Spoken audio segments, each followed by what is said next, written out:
Salam, hər birinizi xoş gördük. Gəlin tanış olaq.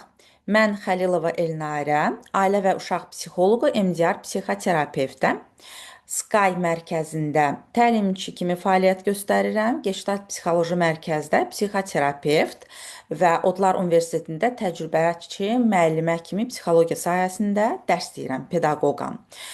Metaforik assosiativ kartlar üzrə təlimçi, Müsbət Mən jurnalının və Uğurlu Psixoloqun Yolu kitabının müəllifiyəm. Yəni metaforik assosiativ kartlar üzrə. Və bununla belə qrup terapiyaları və fərdi seanslar keçirdirəm. Bu gün sizinlə biz keçirik münasibətdə yaxınlığın 7 növü, hansı ki, onun üzərində biz çalışma edəcəyik və hər biriniz burada fərqindəlik əldə edəcəksiniz.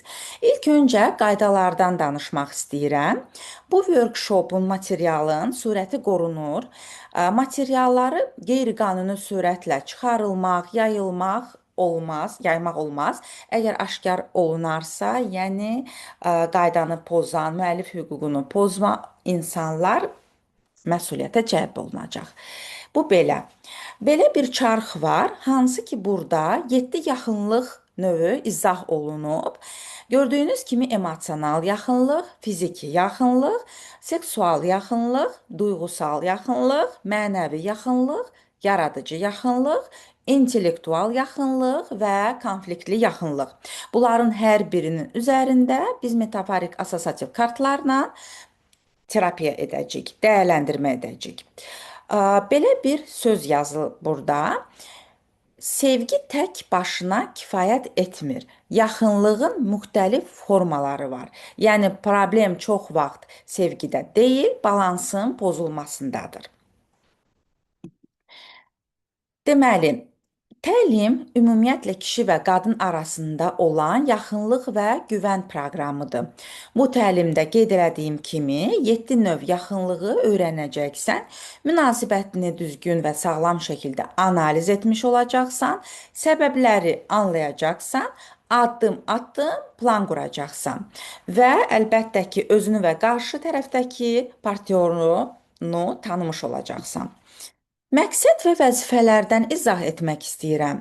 Yaxınlığın nə olduğunu və münasibətlərə necə təsir etdiyini dərindən anlamaq, münasibətlərdə yaxınlığın diaqnostika etmək və müxtəlif yaxınlıq tiplərinin necə formalaşdığını və həyata keçirildiyini araşdıracağıq.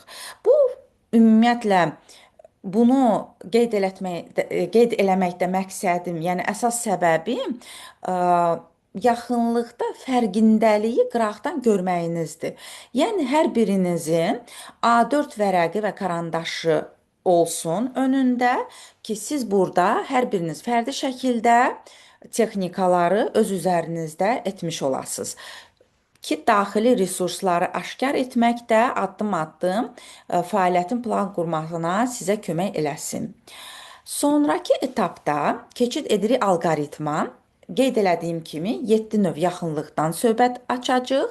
Hər birinin kiçik bir izahını da verəcəm və siz hər biriniz öz üzərinizdə işləyəcəksiniz. İndi nə edirik? İstəyirəm ki, belə bir dairə çəkəsiniz və bu dairədə deməli, burada yumru bir dairə çəkirsiniz və onu 7 yerə bölürsünüz. Hər bir 7 dairədə 7 bir pizza dilimi kimi olacaq. Məsələn, fiziki yaxınlıq, emosional yaxınlıq, intellektual yaxınlıq, seksual yaxınlıq, yaradıcı yaxınlıq. Hər bir yaxınlığı burada qeyd eləməyinizi xahiş eləyirəm. Sonra birini mən qeyd eləyib sizə göstərim. Məsələn, tutaq ki, intellektual yaxınlıq,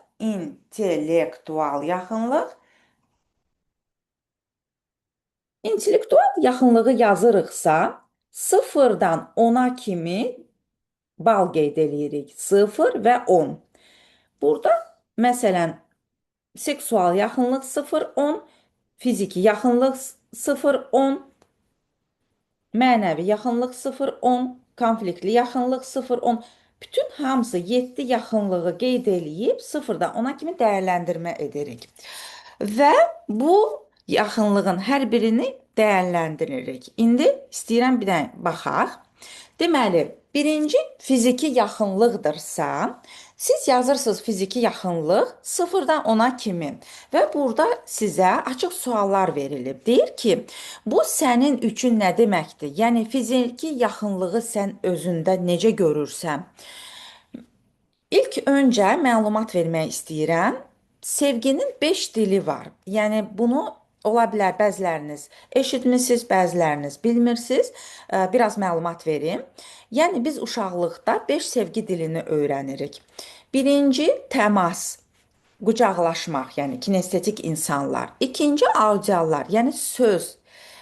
Xoşlayırlar ki, kompliment alsınlar, kompliment desinlər. Üçüncü hədiyyələr. Yəni hədiyyə almağı da xoşlayır, verməyi də xoşlayır. Bu onun sevgi dilidir. Yəni uşaqlıqda anası, atası ona belə sevgi verib. Dördüncü, bir yerdə zaman keçirtmək. Yəni anası ilə, atası ilə bir yerdə zaman keçirdib və bu onun üçün sevgi dili adlanır və beşinci, bir-birinə dəstək olmaq. Əlbəttə ki, bir-birinə dəstək olmaq da sevgi dilidir bir çox insanlarda. Ola bilər ki, bunların 5-i də sizdə var, ola bilər biri və yaxud da bir neçəsi. Deməli, indi keçid eləyirik fiziki yaxınlığa. Məsələn, insan var ki, o fiziki yaxınlığı çox da sevmir. Yəni qucaqlaşmağı xoşlamır, vizual insandır. Göz yaddaşı ilə, görsel kanalla sevməyi xoşlayır. Yəni hərəkəti görərək və göstərərək sevir. Və yaxud da təması sevmirsə, sözləri sevir, audialdır. Yəni kompliment eşitməyi xoşlayır, kompliment deməyi xoşlayır. Ona görə burada metaforik assosiativ kartlara baxaraq siz özünüz nə hiss eləyirsinizsə, nə düşünürsünüzsə, 3 cümlə qeyd eləyin. Hər şəkildən 3 cümlə ki, mənim üçün fiziki yaxınlıq nə deməkdir? 0-dan 10-a kimi tutaq ki, mən fiziki yaxınlığı indi hal-hazırda 3 qədər hiss eləyirəm partnyorumla, yoxsa 9-10 qədər. Yəni bizim fiziki təmasımızda hər şey okeydir. Biz bir-birimizi qucaqlayırıq, sığallayırıq və yaxud da başqa bir şeylər, davranışlar. Sonrakı etapda gəlir bizdə emosional yaxınlıq. Emosional yaxınlıq eyni qayda ilə qeyd eləyirik. Emosional yaxınlıq 0-dan 10-a kimi dəyərləndirmə eləyirik. Məsələn, 5-dirsə ortanı götürürük və yazırıq 5.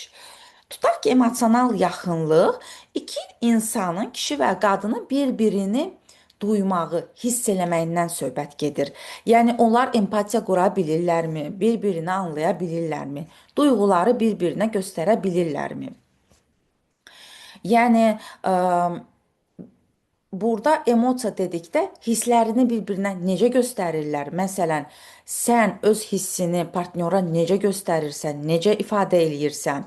Bu orada 3 cümlədə özün üçün qeydlərini apar ki, yəni mən məsələn emosional yaxınlığımı necə göstərirəm və qarşı tərəfdən də necə istəyirəm. Bunu da özünüzdə qeyd eləyin.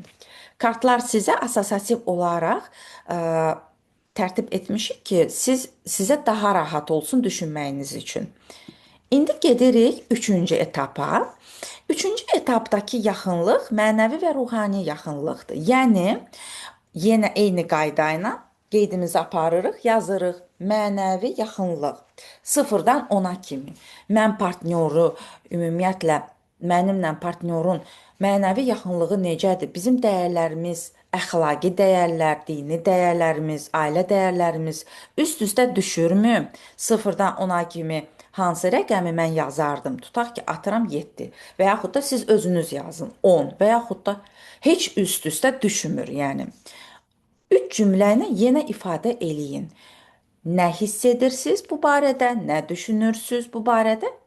Qeyd eləyirsiniz.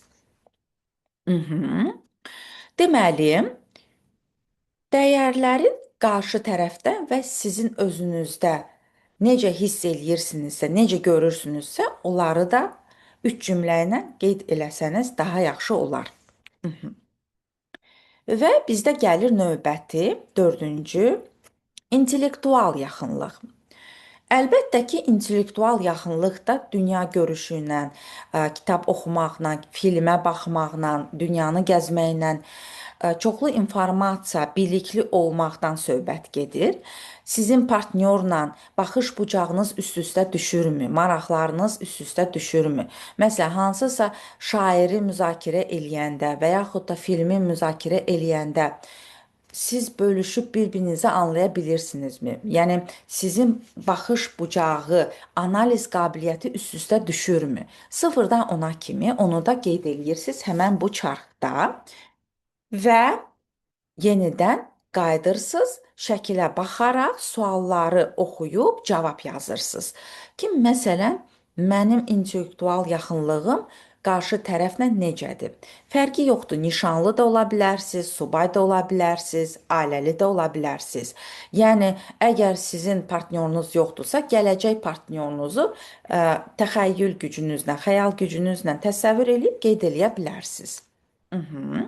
Eyni qayda ilə burada da 3 dənə cavab yazırsınız. Nə qədər çox yazsanız, o qədər sizin xeyrinizədir. 3 cavab niyə qeyd eləmişəm? Çünki mən sizə bura 3 dənə kart qoymuşam ki, hər kart sizi düşündürsün. Yəni hər kart psixoloq və rəssam tərəfindən yaradılıb, yəni insanlar üzərində işlənilib. Burada bir kart yox, 5-6 kartlardan istifadə eləmişəm, metaforik kartlar. Və bu taro kartları deyil, fal kartları deyil. Gördüyünüz kimi assosiativ kartlardır. Yəni bizi düşündürür. Çünki biz şəkildə nə görürüksə, nə hiss ediriksə, o bizim öz baxış bucağımızdır. Ona görə hisslərinizi analiz edərək, yenə eyni qayda ilə yazın zəhmət olmasa.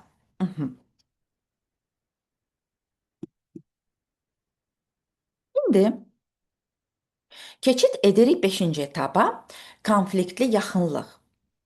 Konfliktli yaxınlıq dedikdə siz öz konfliktinizi necə aradan qalxıza bilirsiniz, öhdəsindən necə gəlirsiniz, necə həll edirsiniz? Konflikt zamanı yaxınlığı necə qoruyursunuz, yəni sərhədlərinizi? Və qarşı tərəfdə partnyorunuz da necə göstərir konflikti? Siz konflikt zamanı qaçan tərəf olursunuz, üzləşən tərəf olursunuz, utanan tərəf olursunuz, bastıran tərəf olursunuz. Yəni öz duyğularınızı, hisslərinizi analiz edərək qeyd eləyirsiniz.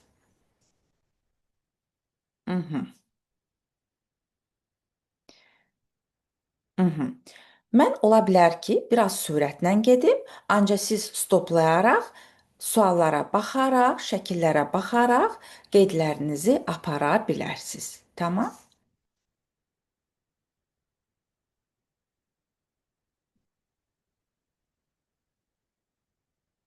Mhm.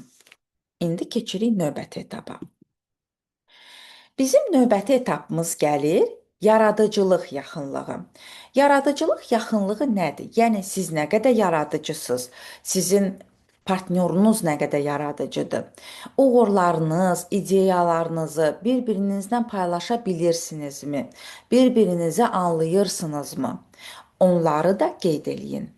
Ki, məsələn, hansısa bir işi, proyekti görəndə ailədə uşaqlarla bağlı, ailə ilə bağlı, məişətlə bağlı ideyaları bir-birinizlə açıq şəkildə, dürüst şəkildə paylaşırsınızmı, yoxsa yenə də duyğularınızı bastırırsınız?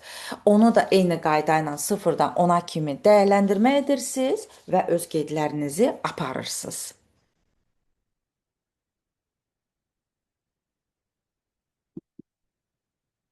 Və bizim gəlir növbəti cinsəl, yəni seksual yaxınlığımız. Burada sizə biraz artıq şəkillər qoymuşam ki, sizin resurslarınız çox olsun. Yəni daha dərin düşünəsiz. Seksual yaxınlıq dedikdə bu fiziki təmasa aiddir.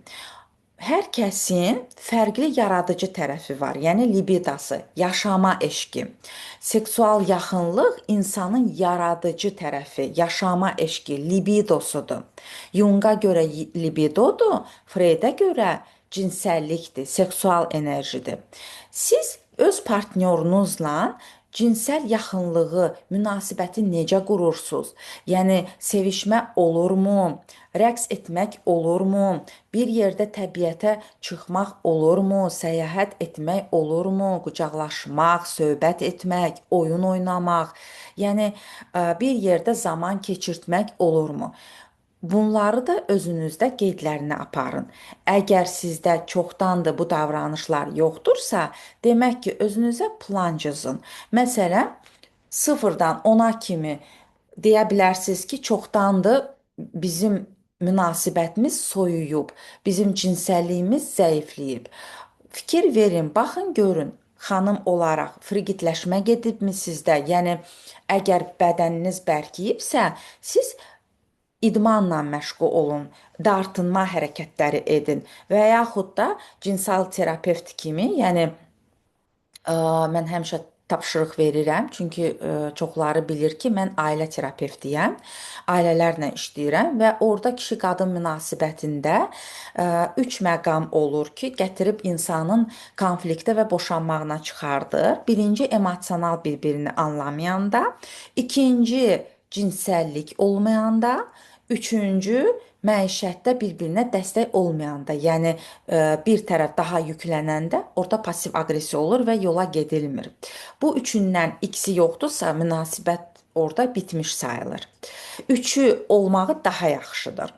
Balanslı və xoşbəxt münasibəti üçün üçünün də olmağı daha yaxşı olar. Məsələn, bu yaxınlarda bir pasientim dedi ki, bəs mənim seksual yaxınlığım çox zəifləyib. Onu inkişaf elətdirmək üçün mən nələr edə bilərəm? Mən cinsəl terapevt kimi onun özünə yönəlməyini tövsiyə elədim ki, özünün bədənini, ə, yəni bədənini rahatlaşdırsın.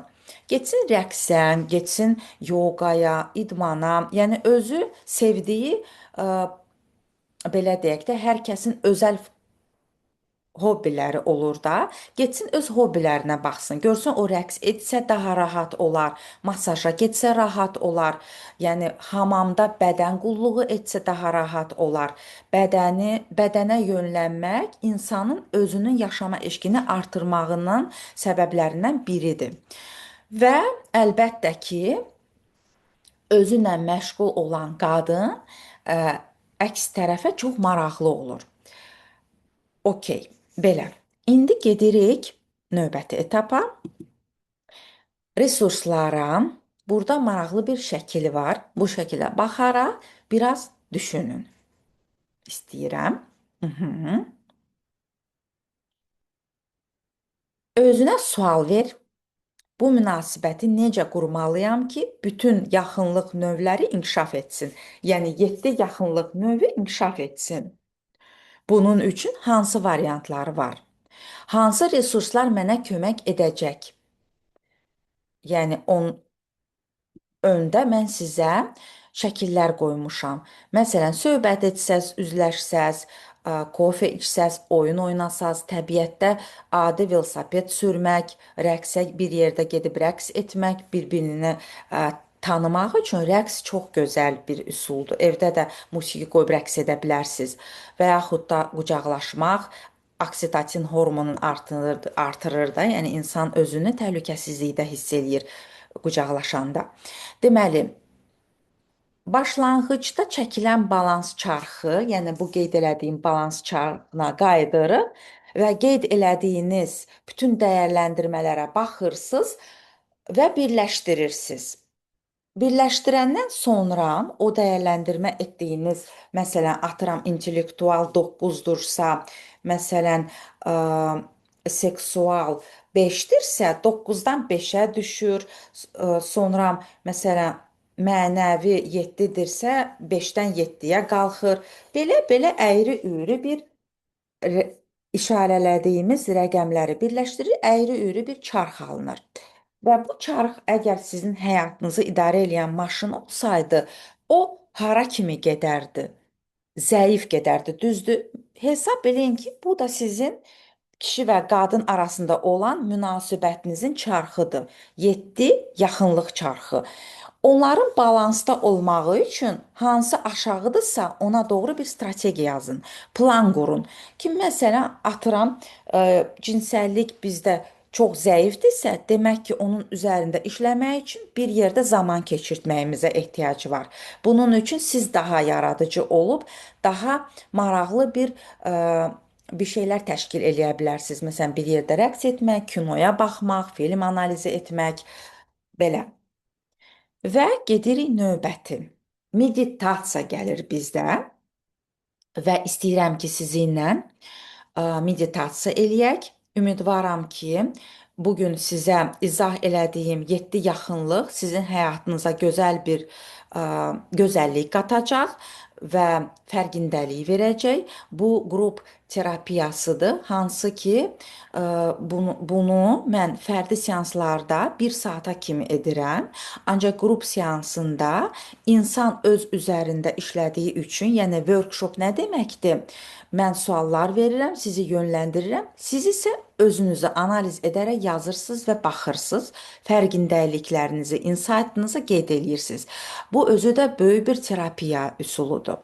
Və indi isə istəyirəm bir yerdə meditasiya eləyək və mən canlı qrup terapiyalarında belə bir diqqəti cəmləmək üçün işləyəndən sonra zehni rahatlaşdırmaq üçün belə bir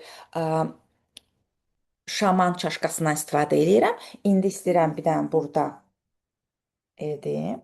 Diqqətimizi toparlayırıq və meditasiyaya hazırlaşırıq.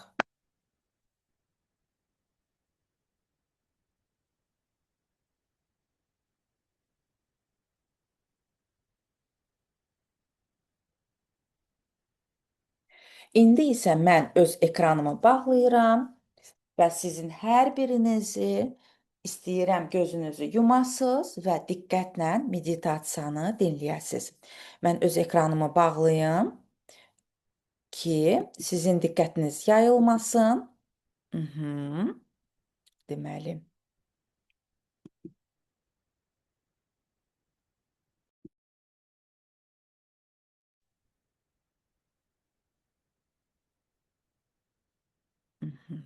Tak, necə bağlayırdıq?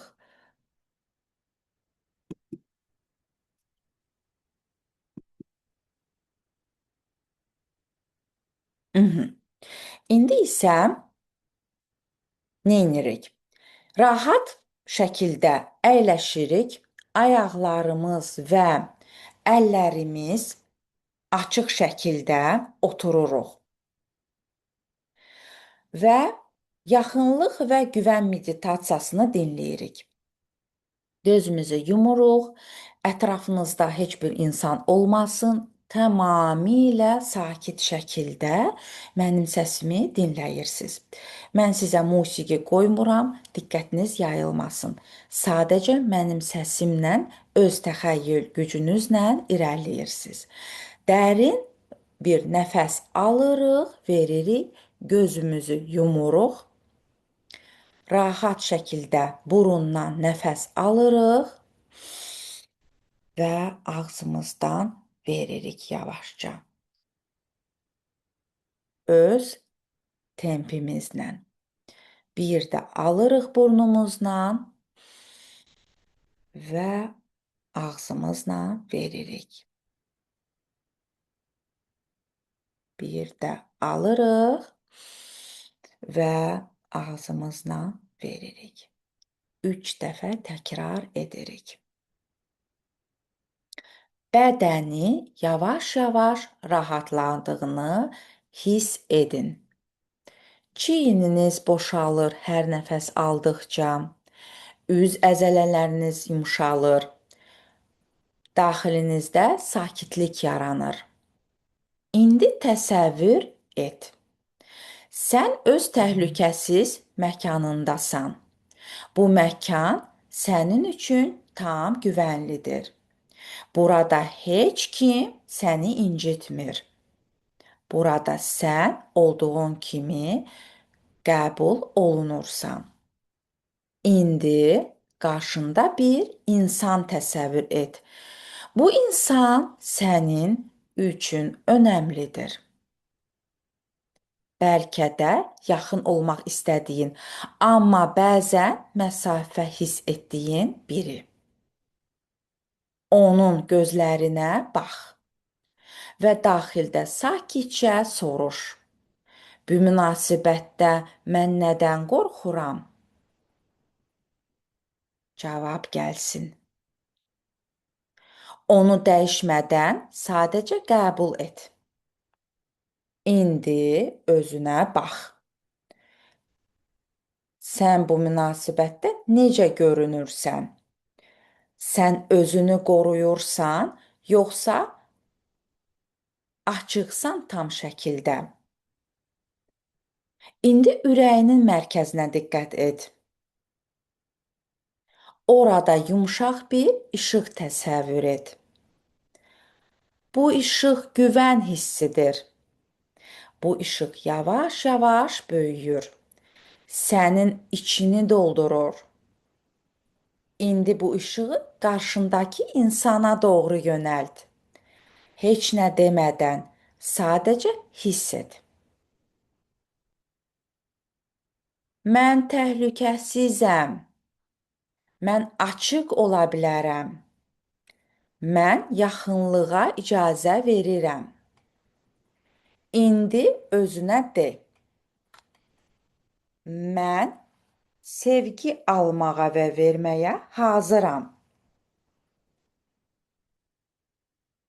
Mən güvən qurmağı seçirəm. Mən qorxularımı anlayıram və buraxıram. Mən münasibətdə özüm olaraq qala bilərəm. Nəfəs alıb verməyi unutmayın. İndi təsəvvür et. Səninlə o insan arasında bir körpü yaranır. Bu körpü güvən və anlayış körpüsüdür. Siz bu körpüdə yavaş-yavaş yaxınlaşırsınız. Tələsmədən, məcbur etmədən. Sadəcə hazır olduğuna qədər. İndi bu hissi yadda saxla. Bu sakitliyi, bu açıqlığı, bu güvəni. Yavaş-yavaş nəfəsinə qayıt. Burnunla al, ağzınla ver. Bədənini hiss et. Hazır olanda yavaş-yavaş gözlərini aç və ana qayıt.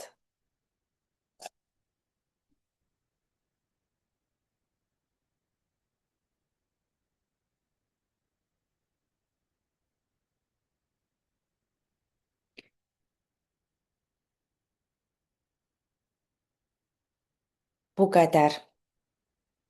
Məni dinlədiyiniz üçün təşəkkür eləyirəm. Hər birinizə uğurlar arzulayıram. Hələlik.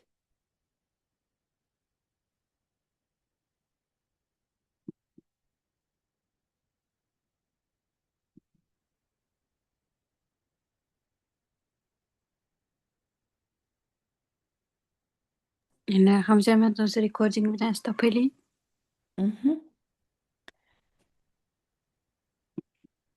Stop share bildim, ancaq recordingi bir dəqiqə. Yox. Eskiyə basın. Orada aşağıda share'in yanında krujочек olmalıdır ya da kvadratik ki stop. Tak. Aşağı hissədə. Aha, bir dəqiqə. Aşağı hissədə, burada yuxarıda görürəm. Aşağı hissədə təəssüf ki görmürəm. Bəlkə mən girməliyəm bunu. Siz şeyi bağlayın, təqdimatı bağlayın. Onu bağlamalıyam ona görə. Bir dəqiqə. Share bağladım. Endi basmalı. Təqdimatı bağlayın. Təqdimatı Share'dən yox, ümumi olaraq bağlayın. Ümumi bağlayıram bir dəqiqə. Yox, bu mitinqi bağlamış olacağam buradan. Yox, burada mitinq qeyd eləyir. Live. Bir dəqiqə mənə göstərin. Bir dəqiqə. Все, stop recording. Все. Niyə? Stop recording, hə? Mhm, bəli.